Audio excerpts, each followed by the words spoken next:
Undertegnede og Otto Kernberg fra den 9. norske psykologikongressen i 2012, der temaet var narsissisme og antisosial atferd. For approximately 1 hour and leave time for some discussion. The subject of my presentation is an overview of the psychopathology of pathological narcissism, the narcissistic personality disorder. Can you hear me well? It's not too loud. It's about right? Okay.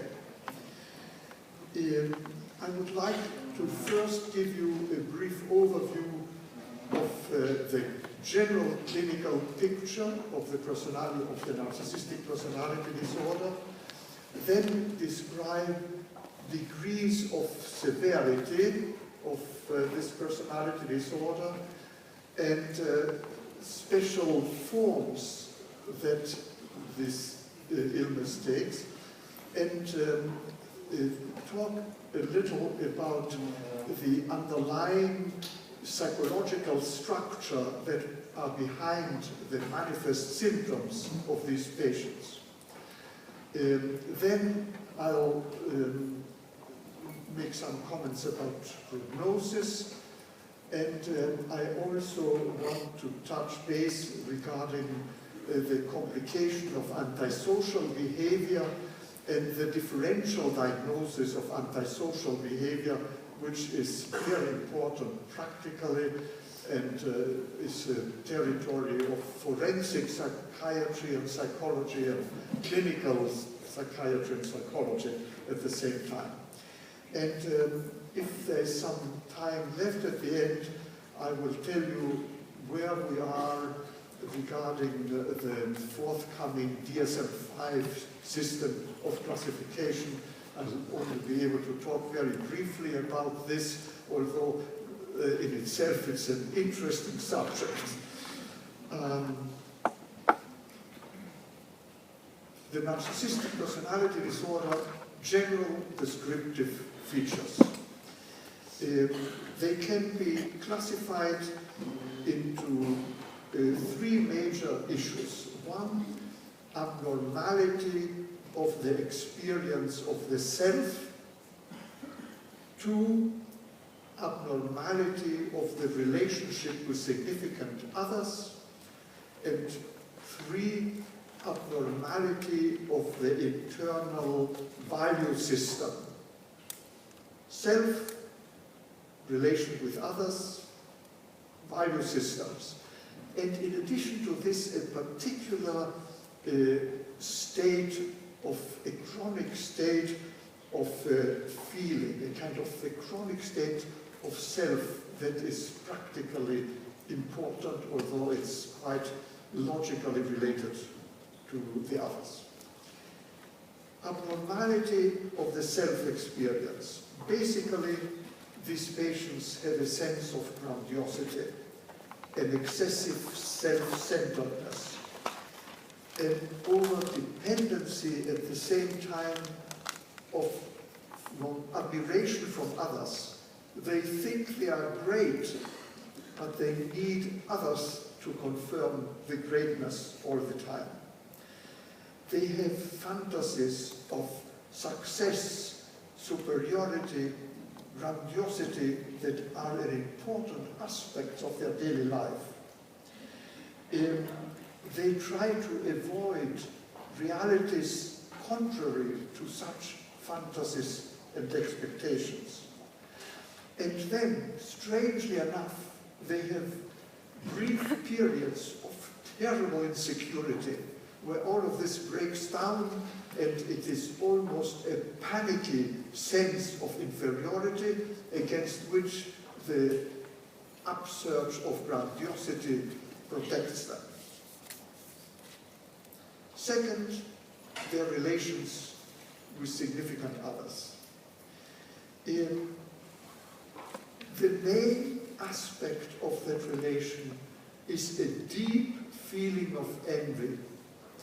And it is interesting that this is not mentioned in the official classification of DSM-3, DSM-4, and even DSM-5. It is one symptom of the general classification of personality disorders, which is highly problematic. It's a political document, not a scientific one. This is true for DSM-3, for DSM-4, for DSM-5, hopefully not for DSM-6, but I don't know. I'm saying this with conviction and lots of information, so that we don't idealize what comes from the United States. Although it sounds very scientific, sometimes you look into this and the scientific basis is less powerful than it looks. So, a central aspect of the relation with significant others is intense envy. Envy, both conscious and unconscious, in the sense that there are defensive mechanisms going on against being controlled by excessive envy. Envy is a general human experience. We all experience envy. We all want to be superior and want to triumph. But for these patients, it is an overwhelming demand. It is an essential aspect of their life which makes them clearly different from the ordinary suffering that we all have of this kind of feelings. They show in their behavior greediness and exploitiveness of others, a tendency to devalue others, a depreciatory, devaluative tendency that precisely protects them against envy. Others have something, they don't have it. If they say it's not good, they feel better about the situation. They have a strange incapacity to depend on others, which is very reasonable, because to really depend on somebody means you value somebody else on whom you depend. But they can't do that, because that would put them into a position of inferiority. So to protect their sense of superiority and autonomy and independence, they have a deep difficulty to depend, and that shows in psychotherapeutic treatment. They have a lack of capacity for empathy. They are even highly intelligent and knowledgeable people. There are psychologists and psychiatrists and psychoanalysts with the narcissistic personality disorders and a remarkable lack of capacity for empathy. There is a shallowness of their capacity of human feelings, and at the same time a great difficulty to commit themselves to people as well as to purposes and goals. The main interest to protect and increase one's self-value, very difficult capacity for commitment to other goals. That's, in a nutshell, the relationship with significant others. Third, regarding the value system, one important characteristic is the persistence of childlike value systems rather than maturing of value systems. A wish to be admired for being beautiful, powerful, having great, beautiful, shining things that everybody admires. It is as if they wanted to be admired for their toys, rather than because of their personal value, their human depth, their knowledge, their understanding. So it is trying to be valued for the kind of values that are perfectly normal in childhood, but then are replaced by the adult reasons for which an adult wants to be appreciated by others. At the same time, they have a difficulty with the normal capacity of mourning. A strange, important relatives die, they don't feel anything about it. The incapacity to mourn is a general incapacity for the normal depressive feelings that are part of our adult capacity as well. I'm not talking about the pathology of depression, but normal mourning and sadness for the loss of good people, close people. Also have the difficulty of mourning or being sad over their own failures. When you fail, when something goes wrong, you do something wrong, you feel bad about it. This normal self-criticism is missing. And what happens is either they are remarkably callous and try to deny or project onto others the responsibility for areas in which they fail, or they go into deep, brief depressions. So instead of normal fluctuation of the self-esteem, sometimes we are happier with ourselves, sometimes we are not, they either are perfectly happy or go down into a severe mood swing. They have difficulty with the normal, sophisticated guilt feelings about inappropriate behavior.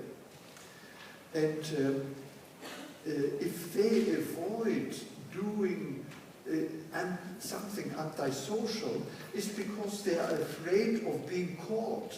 They are ruled by shame, meaning being exposed for being inferior to others. There is a strong tendency to fear of being ashamed in replacement of feeling guilty. Again, a childlike exposure to being less perfect than they believe they were. They belong to a shame culture rather than a guilt culture. All this indicates failure in the normal system of internal ethical self-evaluation. What in psychoanalytic theory is called the superego. So there are superego deficits in these patients. And they show in the milder cases, in the symptoms that I mentioned to you. In the more severe cases, this shows in the combination of antisocial behavior, in other words, behavior that is frankly aggressive against other people, either of a passive or an aggressive kind, passive, parasitic, exploitive, or directly aggressive, hostile, demeaning, and to the degree of verbal behavioral violence. And therefore there is a type of them that shows an ego-syntonic aggression, and that can take various degrees, and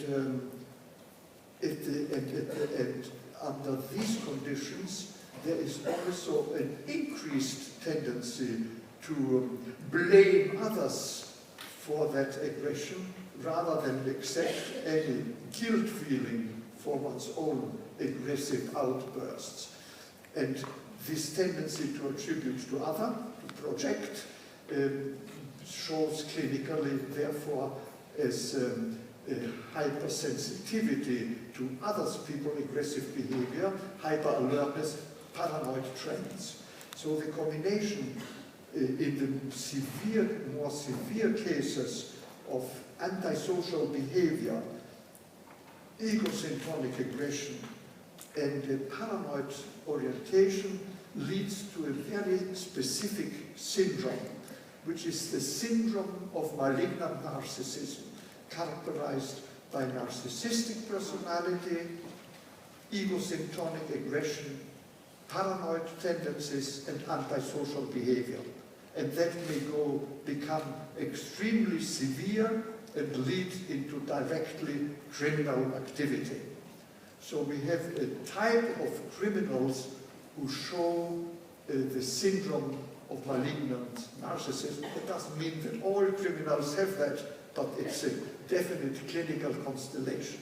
And it's a constellation that requires the differential diagnosis with the antisocial personality disorder. And this brings me, I know you're going to have tomorrow a great presentation about the antisocial personality disorders, and I won't go into detail about the antisocial personality disorder, but the differential diagnosis is an area that is important precisely for this group of patients. And let me say immediately that the antisocial personality disorder proper, in the immense majority of cases, corresponds to patients who do have at the same time a narcissistic personality disorder, so that in some way one may describe the antisocial personality disorder as a narcissistic personality disorder with a total destruction or unavailability of internalized ethical systems of the superego. So what's the differential diagnosis between the syndrome of malignant narcissism and the antisocial personality proper? In the syndrome of malignant narcissism, there is still a capacity of some idealization. In addition to the idealization of self, which of course is very typical of all narcissistic personality, these patients have the capacity of idealizing some goal, some ideology with which they identify. An ideology, a religion, an ideology, a political commitment that becomes part of the personality, and that is idealized and melted with the personality. And at the same time, they also maintain the capacity of some relationship with significant others that they invest with, that they are committed to. So with all the superficiality of their lack of general commitments to significant others, they still have a capacity to loyalty, and to a few selected others. Very typically, these are leaders of gangs or fundamentalist political parties who are defenders of radical, aggressive, destructive ideologies and behaviors, but maintain loyalty to a few followers. In contrast to the antisocial personality proper, where that capacity disappears completely. There is no capacity for investment or loyalty with anybody else, and no capacity either to investment of an ideology, a fundamentalist idea. There is only investment in one's own pleasure, and whatever special channeling that pleasure takes, pleasure in aggression or in acquisitions into a sexual area or direct murder, that rules life and is already devoid of any ideological superstructure. So you can make the differential diagnosis, and clinically this is part of a general task that we have whenever we see any patient with antisocial behavior to decide which is the level of severity of superego pathology, because that determines where you fit in diagnostically. The worst case, so let's talk briefly about, I have given you the basic description of the symptoms of the narcissistic personality, and now want to talk about differential diagnosis of antisocial behavior very briefly. And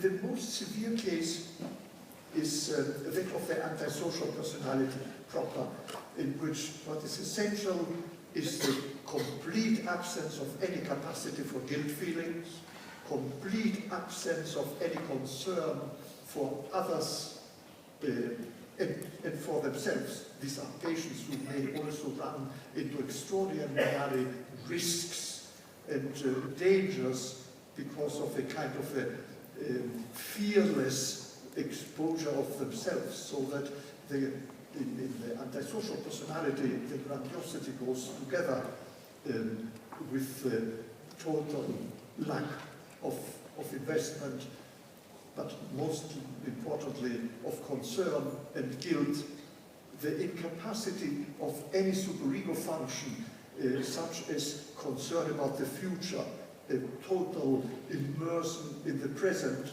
lack of concern for the future, lack of capacity to learn from experience. And so that in the antisocial personality, the indifference toward anybody else, even toward pets, if they have a pet, a dog, they may leave it for days without water or food, they just don't care. And there are, of course, two types: the aggressive one, with criminal behavior, of an aggressive, dangerous, threatening kind, and the passive, parasitic, the exploitive con men with chronic stealing, lying, falsifying documents, money, etc. So we divide the antisocial personalities in the passive parasitic and the antisocial and the aggressive. So this is the worst case scenario, and with any antisocial behavior, it's first of all important to rule that out, because the antisocial personality disorder has no treatment. And in contrast to the hopes until a few years ago that if one made the diagnosis in childhood and treated those children, one could prevent it, this is now questioned. The experts in that regard question the possibility whether the antisocial personality disorder, even in the early stages, once it has consolidated, can be treated. It's an open question. Second level is the syndrome of malignant narcissism, as I have described to you. Maintenance of some capacity for loyalty, some capacity for investment beyond that of one's own survival, some capacity for concern. You might be interested that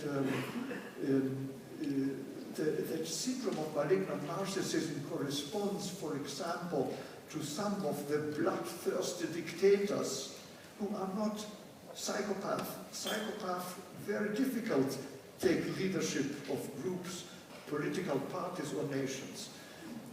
Studies of the personality of Hitler, for example, show clearly all the symptoms of the syndrome of malignant narcissism. The grandiosity, don't need to insist it, the paranoid attitude, the narcissistic grandiosity and the paranoid attitude, the intense aggression, and the antisocial behavior. The antisocial behavior in that those orders that he was afraid could be considered as against basic human tendency were never given in writing. The order of the elimination of the Jews was never written down, but given verbally through his immediate followers in various conferences. Not one document has been found about that. On the other hand,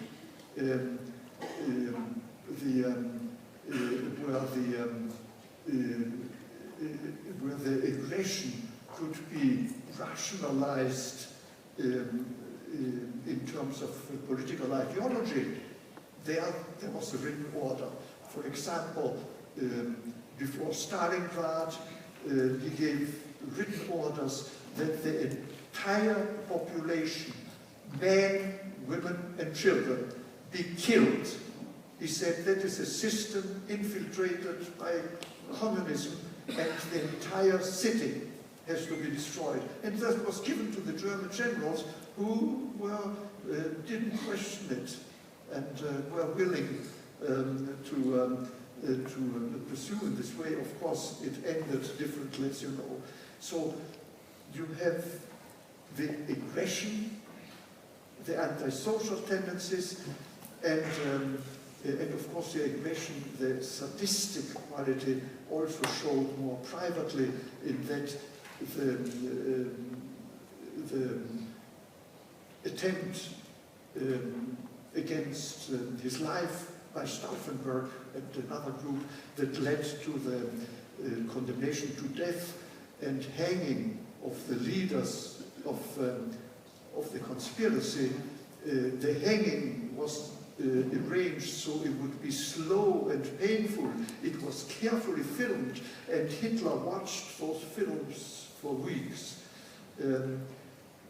So you have, again, that combination, paranoia, aggression, narcissism. I don't go into detail about that when it comes to Hitler, but there was also the capacity for loyalty.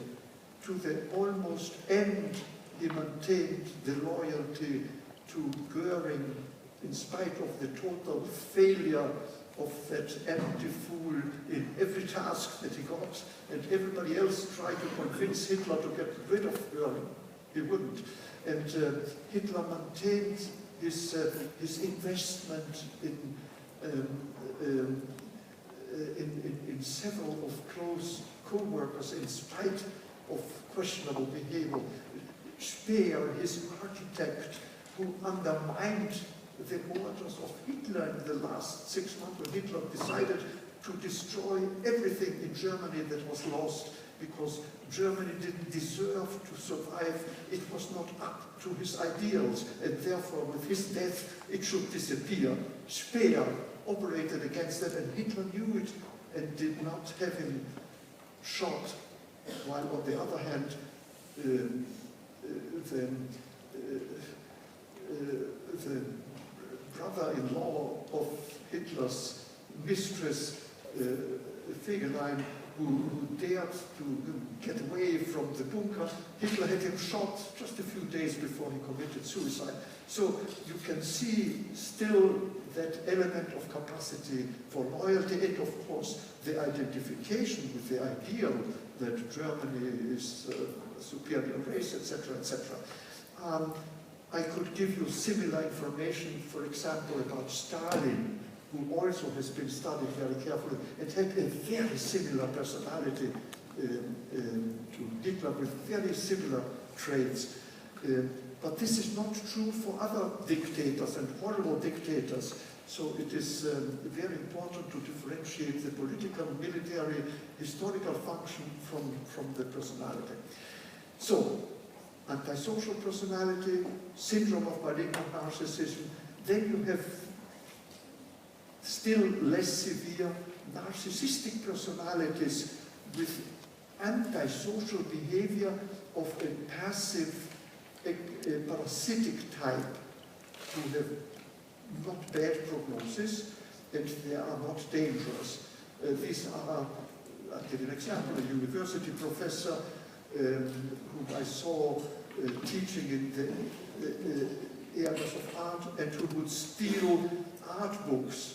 He was an excellent thief and he looked so serious and respectable. He was not, for years he would rob all the specialized art bookstores of the city, and this was rationalized that all this wealthy bourgeois didn't understand anything about art. He understood about art. So, and this was a man who was loyal to his wife and children. He was a good citizen. He was just a specialized thief. So these are narcissistic personalities with antisocial. In one of our patients, in our research institute, we have been specializing in the degrees of severity of narcissistic personality disorders. So we have a huge number of patients who are in ordinary business, dishonest in a certain area, narcissistic personality, chronic dishonesty, but honest areas of life, commitments, and of course these are not as dangerous as those with the syndrome of malignant narcissism. With significant personality disorder, severe personality disorder, and antisocial behavior, but without showing a narcissistic personality disorder. A severe personality disorder of any other kind, but not narcissistic, has a better prognosis in terms of treatment. The next category is antisocial behavior at a level of a neurotic personality organization. I'm using the term neurotic personality organization in contrast to borderline personality organization. Borderline personality organization is equivalent to severe personality disorder with the syndrome of identity diffusion, lack of integration of the self-concept, lack of integration of the concept of significant others. Neurotic personality disorders are less severe, milder patients with a good integration of the self-concept, a good integration of the concept of significant others. And these are patients with obsessive-compulsive personality disorder, depressive masochistic personality disorder, hysterical personality disorder, in contrast to the patients with borderline personality organization who are the severe ones, schizoid, schizotypal, borderline, narcissistic, and of course the antisocial, the most severe of all personality disorders. In those milder personality disorders at a neurotic level, you may find antisocial behavior as a specific symptom. For example, we had a biological scientist who would falsify the results of her tests, of her experiments, and then she would review her experiments to show that the results, the false results, didn't stand. It was a compulsive symptom. One physician in our medical center would steal magazines, pencils, little objects from the shop in the hospital and was caught. And so we examined him, and he had an obsessive-compulsive personality disorder, and it was a specific symptom. He stole meaningless little things. This is very similar to shoplifting as a symptom of adolescent girls, particularly in the United States. I don't know whether this is fashionable here, but it is a frequent symptom in patients who then neither before nor afterwards show antisocial behavior. So this has very good prognosis with treatment. And then you have antisocial behavior as part of the adaptation to an antisocial subgroup, the so-called dissocial disorders in the British literature.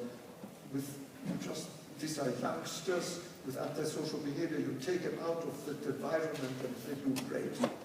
And at last you have people who steal out of hunger and poverty and extreme conditions and have no kind of psychopathology.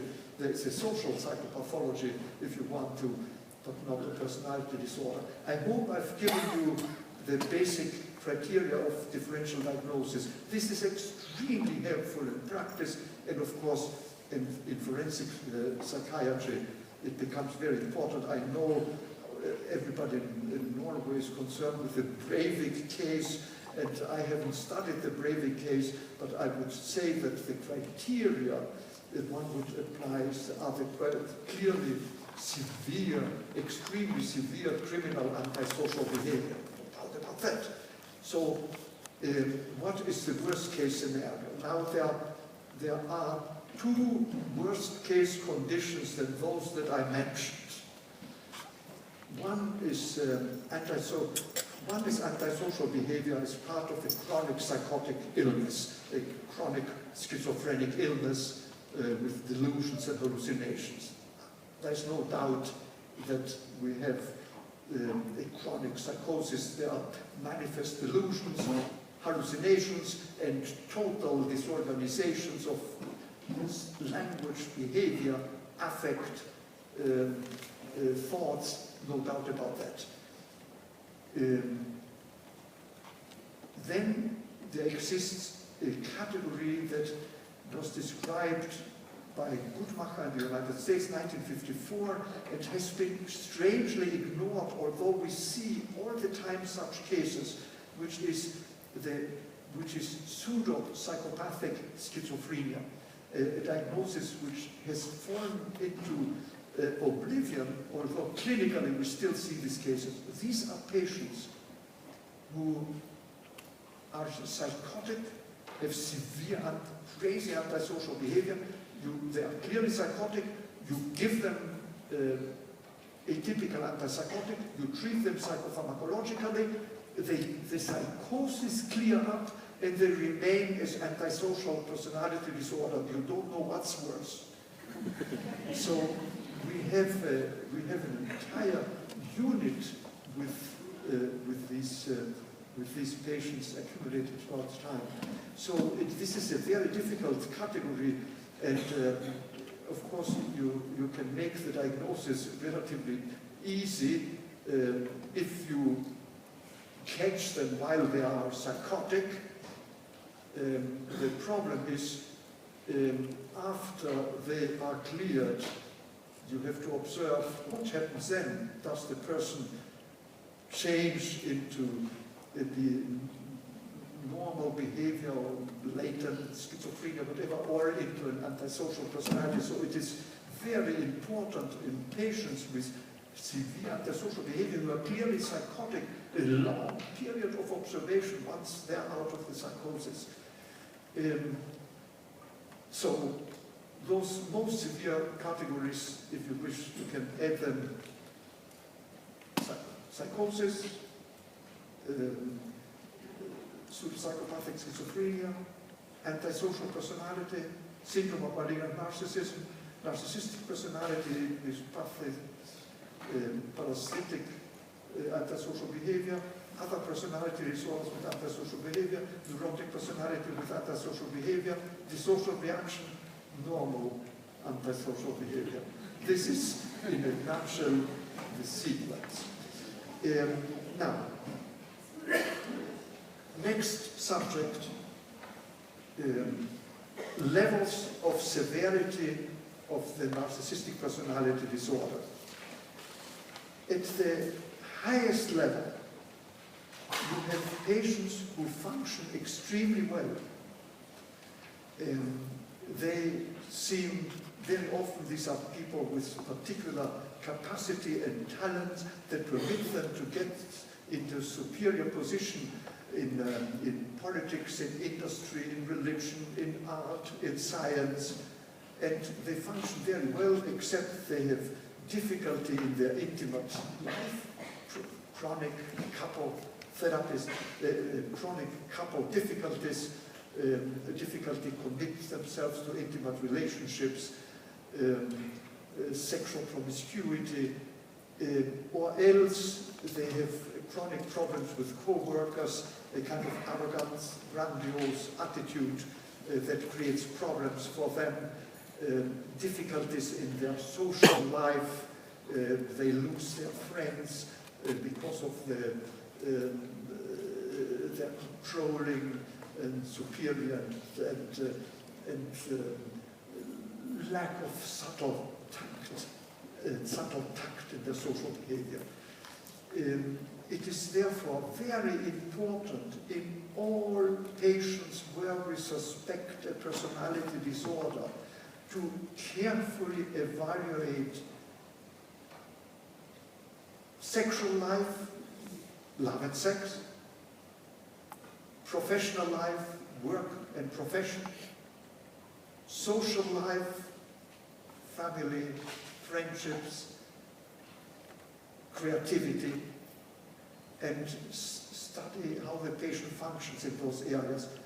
I must confess to you that very often in the United States, I see in consultation patients where all kind of symptoms are described at their past and what happened in their childhood, in their infancy, and the family, everything from the past. The grandfather was a immigrant from Russia, a railroad engineer, and no information about the present-day functioning in love and sex, work and profession, social life and creativity.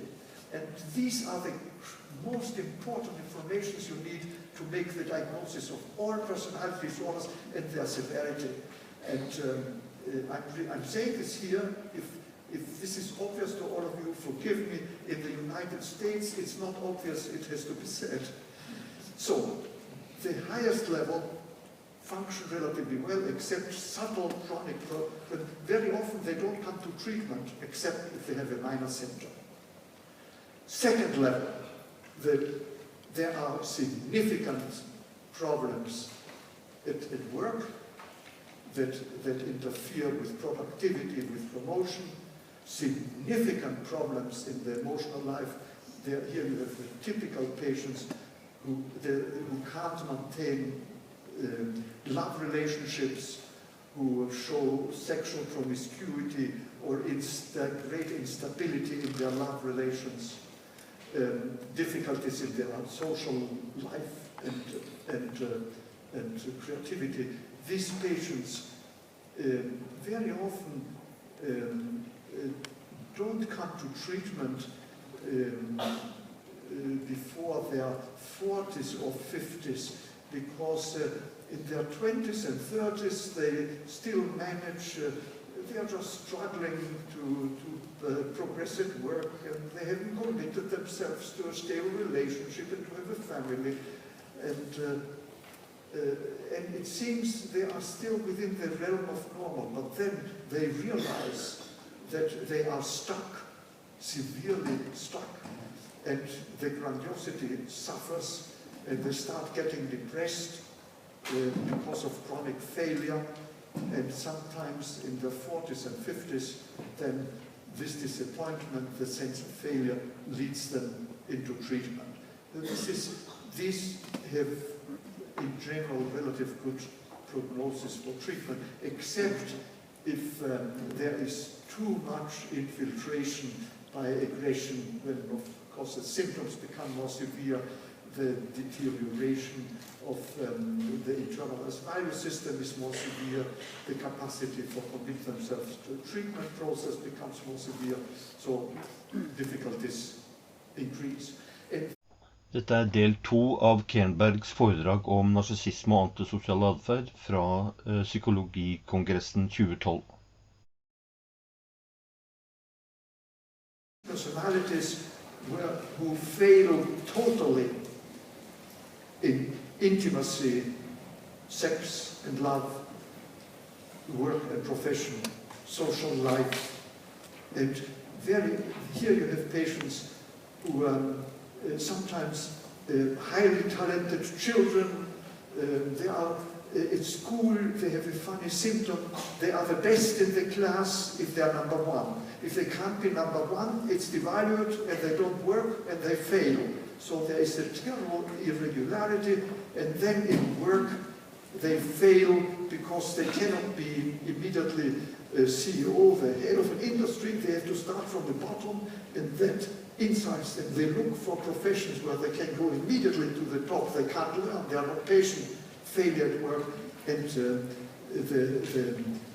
the severe problems of envy prevent them from an intimate relation.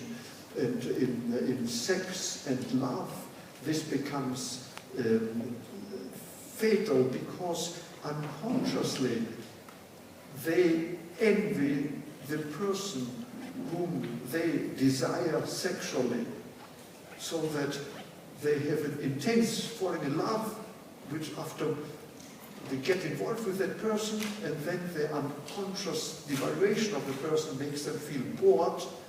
They have to shift to somebody else, and that creates a chronic loneliness and complications in daily life. So you have failure at work, failure in intimacy, and of course in their social life.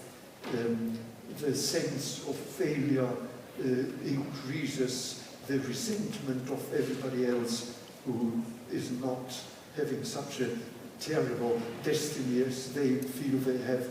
Very often these patients show severe chronic anxiety, severe chronic depression, and they are prone to have other complications, antisocial behavior, alcohol or drug abuse and dependency, severe eating disorders, all of which is related to surges of pleasure that permit some kind of sense in life and may lead into dependency and addiction. Of course, there are genetic dispositions to go into one or another of that direction. Very often these patients are confused with ordinary borderline patients, or borderline personality disorders. But borderline personality disorders and other severe personality disorders show a capacity for dependency, for clinging, while in these patients what you have is the basic distance, which is very dramatic in an effort to treat these patients psychotherapeutically. All the narcissistic patients at all levels show a general sense of the feeling of emptiness and chronic boredom, which has to do with their underlying structure. I'm coming to that right now. The underlying structure is the development of a pathological grandiose self, a tendency throughout early childhood to gradually put together all the real and ideal representation of themselves that gradually constitute their self-concept, and try to take over what they see as ideal behavior in others, so that it is as if they felt they can become that what they admire, and end up with a composite self that includes realistic and idealized aspects of self and others, while at the same time they devalue others and project undesirable aspects of the self, so they don't build up integrated representations of significant others that constitute an internal world, what in psychoanalysis is called an internal world of objects that surround the self, and that constitute an internal source of reinforcement when we are depressed, are alone, fail, are abandoned, have a disappointment. the thoughts and feelings about the people whom we loved and who loved us, who had confidence in us, helps us survive. We have an internal world that is a normal assurance of our self-esteem. These patients don't have that. It is the pathological grandiose self isolated in an internal empty space that has to be filled up with the admiration from outsiders. And here comes the need for admiration on the one hand, without the capacity of internalizing the representation of significant others. So the admiration doesn't build up, it has to be fed into again and again and again and again. So you have an impoverished sense of an internal life, an emptiness that leads to the use of drugs or excitement, the use of sex as a replacement of relationships. And so sex becomes exciting, but insofar as it becomes impoverished of the human relationship that normally enriches sexuality with the full romantic world, sex becomes mechanic and no longer gratifying, has to be repeated forever, and loses its compensating capacity. Same as, of course, with drugs we lead to addiction. So the internal structure is a pathological grandiose self in a internal world of emptiness, and one's internalized value system depends, of course, on the demands and prohibitions of significant others. What in psychoanalytic theories are the various layers of the superego, both the internalized prohibitions and the internalized ideal demands from parents and one's social group, and then one's integration of prohibition and demands into an integrated internal value system. In these patients, the internalized prohibitions cannot be neutralized by internalized demands, because the devaluation of others prevents them from building up the ego ideal, the internalized layer of respected, idealized demands of important others. The others are devalued. The idealized demands are either become part of the self, or they are devalued if others have that, so that the superego remains at a primitive level of only prohibitions that are projected outside. This leads to the impoverishment of the prohibitive aspects of superego, the idealized aspects of the superego, the normal integration, abstraction, and individualization of value system. So you have a pathological grandiose self, an empty and world empty of internalized object relations, a lack of the normal structure of an internal value system that at the same time normally also confirms ourself, in the sense that if we live up to our values, we feel good about ourselves. We feel good about ourselves when other people love us, when the people inside of our mind love us, when our internal values tell us you're doing okay.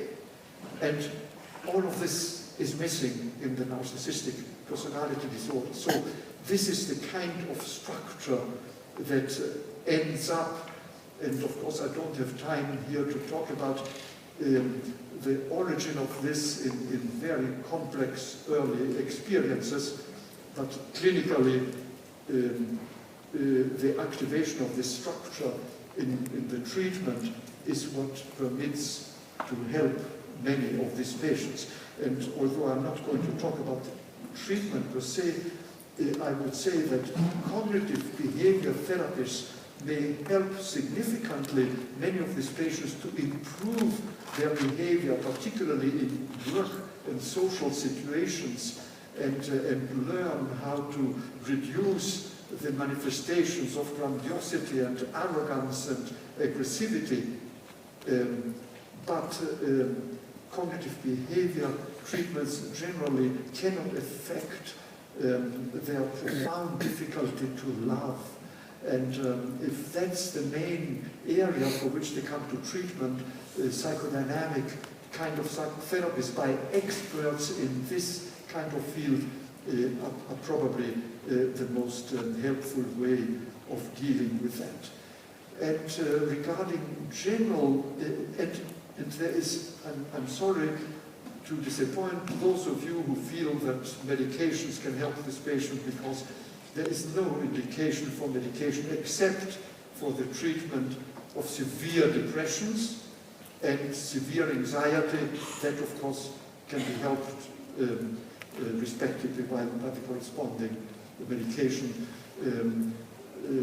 except that in all personality disorders we use for severe chronic anxiety SSRI, antidepressants, or atypical antipsychotics to avoid long-term use of benzodiazepines that creates the danger of developing dependency in personality disorders.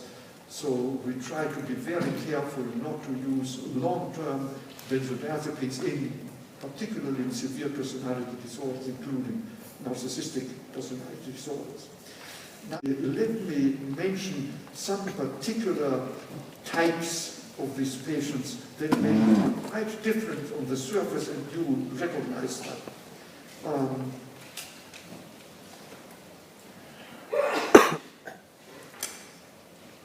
Before that, one aspect of the mental status examination.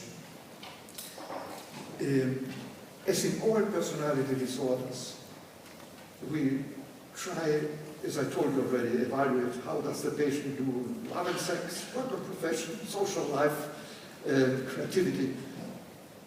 And we also try to find out about the patient's identity. And identity, as I mentioned already, is a combination of the integration of the concept of self and the integration of the concept of significant others. And in the mental status examination of these patients, we very carefully ask them to describe to us their own personality and to describe to us the personality of the most important people in their present life,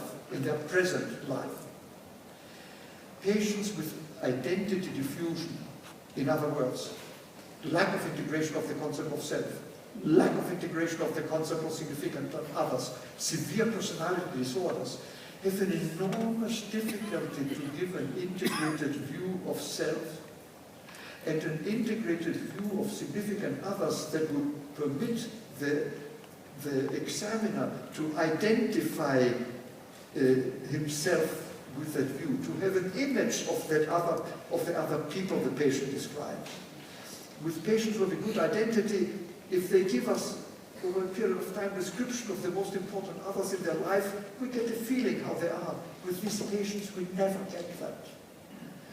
And we find gross discrepancies between what they describe themselves are and what we observe. With narcissistic personalities, what we find is a manifestation of their identity diffusion is the most extreme difficulty in describing the most important others of their life. You just compare your narcissistic patients with all your other personality disorders in the way they can tell you about other people in their life. While the description of self is very often integrated but superior in subtle ways. Now,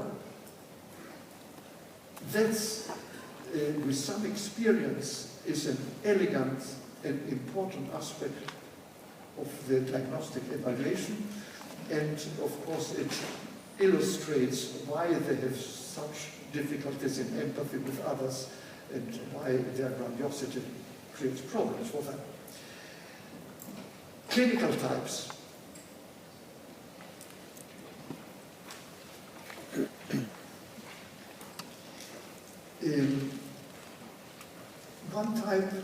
is the so-called thick-skinned narcissist. The thick-skinned narcissists usually are of the highest level of functioning, or middle level. They are perfectly assured about themselves. They may come because of a symptom, but then when you see them, they have a subtly derogatory attitude. They treat the therapist as somebody who is probably can't help them, because they know more about themselves than the therapist. And everything the therapist tells them, they know it already. And if they don't know it, they're learning it, and then they don't need him anymore. The therapist has tricks they have to absorb.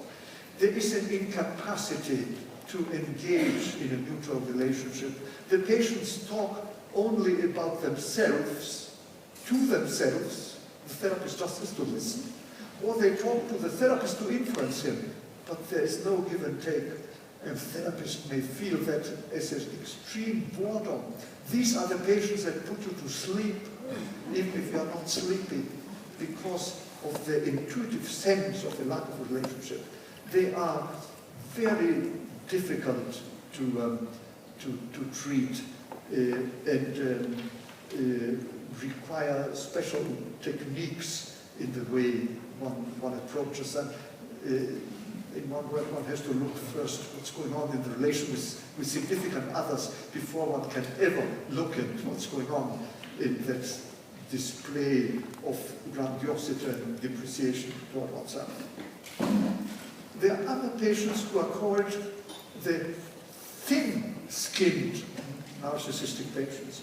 Usually those are within the most severe group, and these are extremely sensitive, paranoid, they suffer under the severe depression related to massive failure in everything.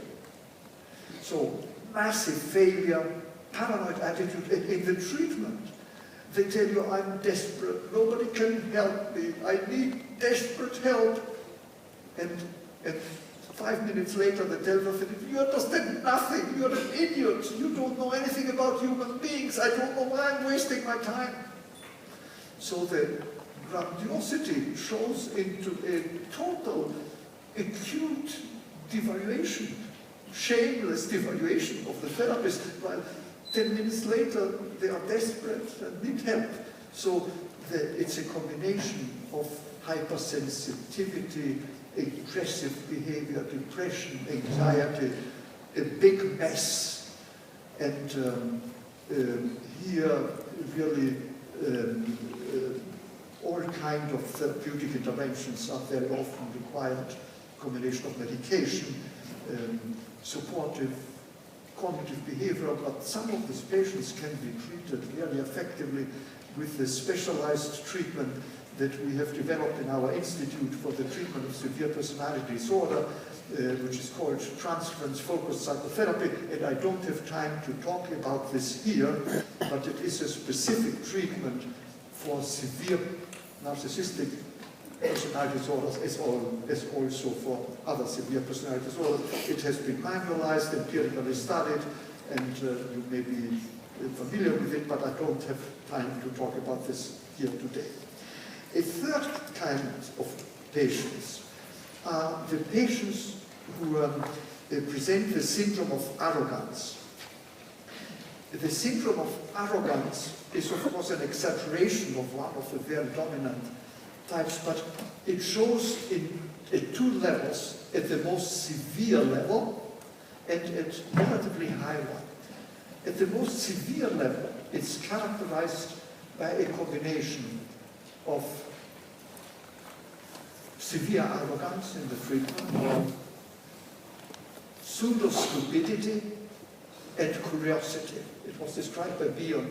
These are extremely violent, verbally violent patients, not necessarily antisocial, but extremely violent, aggressive patients who are depreciative in such an extreme form of arrogance that it's almost funny. They act as if they couldn't understand any reasoning on the part of the therapist. They go from one affect storm in the next. They may be professors of mathematics, but they act emotionally totally stupid. They can't listen to the simplest explanations or questions. So that's the pseudo-stupidity, the arrogance, and at the same time there tends to be an enormous curiosity and effort to control the life of the therapist. They want to know everything about the therapist. It's a curious syndrome. At first, the first time you see that, very disorganizing for the therapist. Once you get used to it, you learn what's going on. These are patients struggling with intense aggression that they are afraid of, and they act it out, trying to blind themselves to their own behavior, blaming the therapist for everything, and trying to control the therapist so they don't run into the danger of being attacked. And the way to treat them is really to help them become aware of and tolerate their own intense, aggressive reactions while containing it in the treatment. Those at the higher level are much more difficult because they are subtly contemptuous. They directly depreciate the therapist, but they do it in such intelligent way that it's very often produces intense countertransference reactions. These are the patients who make fun of the therapist to all their relatives, who accuse therapists from doing all kinds of things. They may be querulent and indignant and try to ruin the reputation of the therapist. So they are difficult to treat. The arrogance has to be tolerated and gradually confronted, and its reasons for being the protection of the patient's self-esteem explored. A fourth type of patients, altogether, these are patients who are totally indifferent to all relationships. They are not aggressive, they are not antisocial, they may behave very nicely on the surface. At first one thinks they are depressed because they have no feeling. They complain they have no feeling toward anything. They go through life, it doesn't make sense. Many of them just want to kill themselves because life doesn't offer anything. Andre Green, a French psychoanalyst, has described the syndrome of the dead mother. Patients who unconsciously identify with the dead mother and unconsciously feel that only in deadening all their relationship and finally their own death is a protection against the heavy emptiness and meaninglessness of life. So these are patients who have also been called as presenting negative narcissism in the psychoanalytic literature. So there is chronic indifference and very often chronic suicidal and parasuicidal behavior, severe suicidal behavior. These are the patients who end up killing themselves. One of our patients would take rat poison chronically, creating severe internal hemorrhages, and in the hospital we could never get to find the rat poison. She finally had to be transferred to internal medicine and probably has long been dead. This brings me in general to the differential diagnosis of suicidal behavior of narcissistic patients and borderline patients. Chronic suicidal and parasuicidal behavior in borderline patients occurs usually as part of affect storms. Patients are enraged with the family, they cut themselves, they burn themselves as a replacement or accompaniment of rage attacks. In contrast, narcissistic patients tend to be suicidal in slow, prepared ways, with a sense of triumph, superiority over the therapist who doesn't catch them, a sense that they can be suicidal or parasuicidal. They are not afraid. They are not afraid of illness. They are not afraid of death. They are above all of that. So it is a most primitive way of both expressing aggression against self and symbolically against those who try to help them and keep them alive and protect them from death. They don't look like the typical narcissistic patient, but these are extremely severe form of it. And the fifth and last of these forms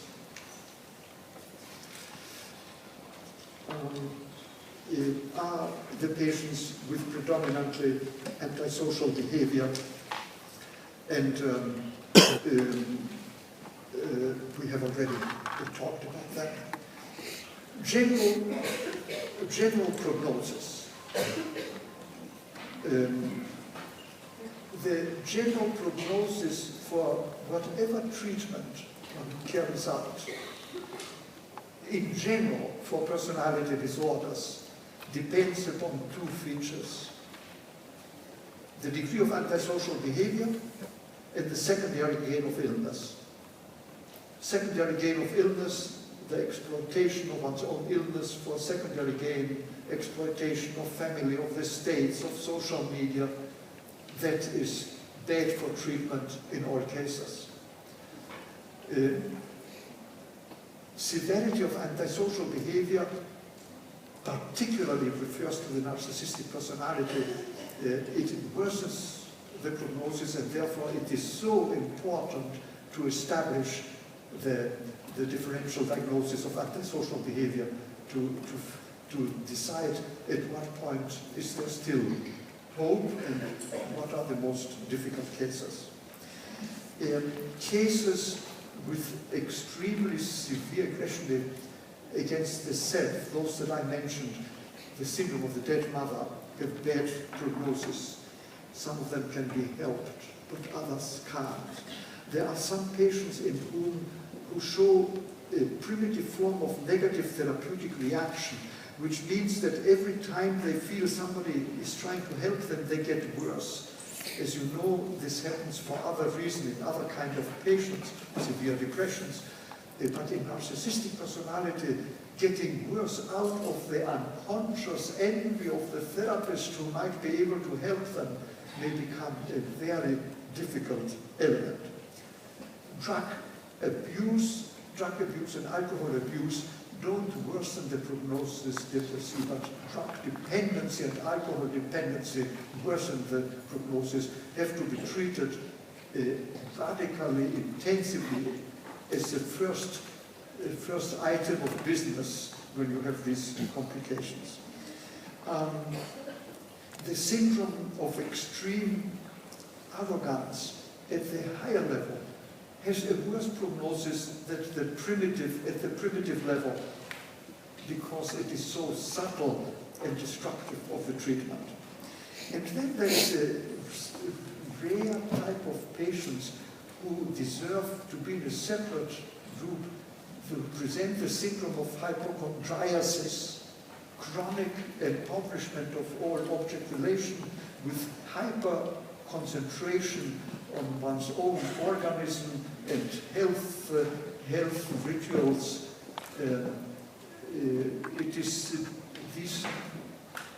These are patients who also tend to be both narcissistic and severely paranoid. I have 1 minute left to tell you that in DSM-5, the narcissistic personality is being maintained, although they were trying to throw it out because it sounded too psychodynamic, because there is a fight between neurobiologists and psychodynamicists, and that was going to be one of the victims. But there was such a massive protest of the psychiatric professions that they put it back. This is just an illustration of the scientific nature.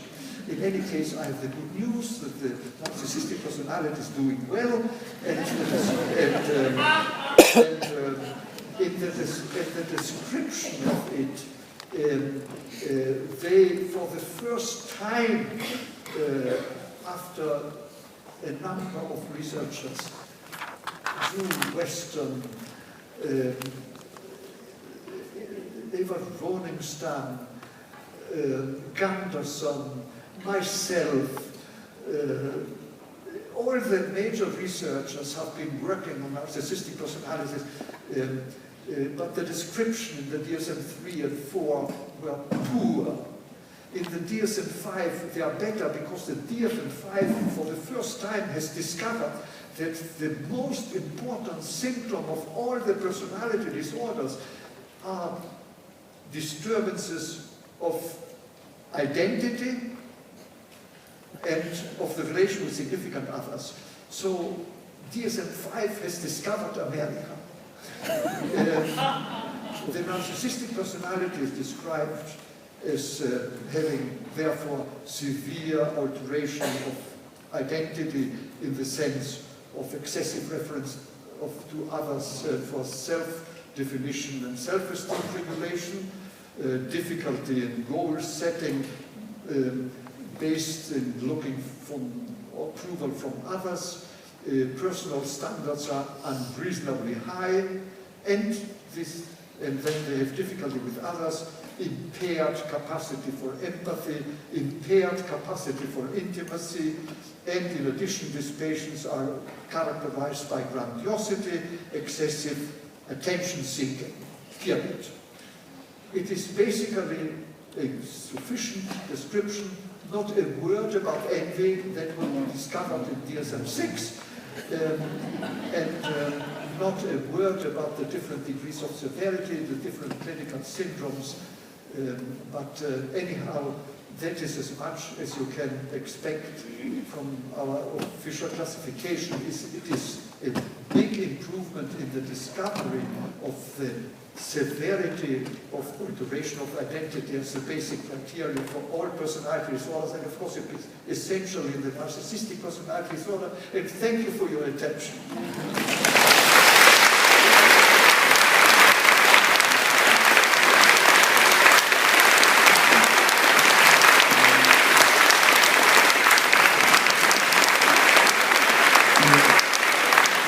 Silly, it's not important, they can forget all about it.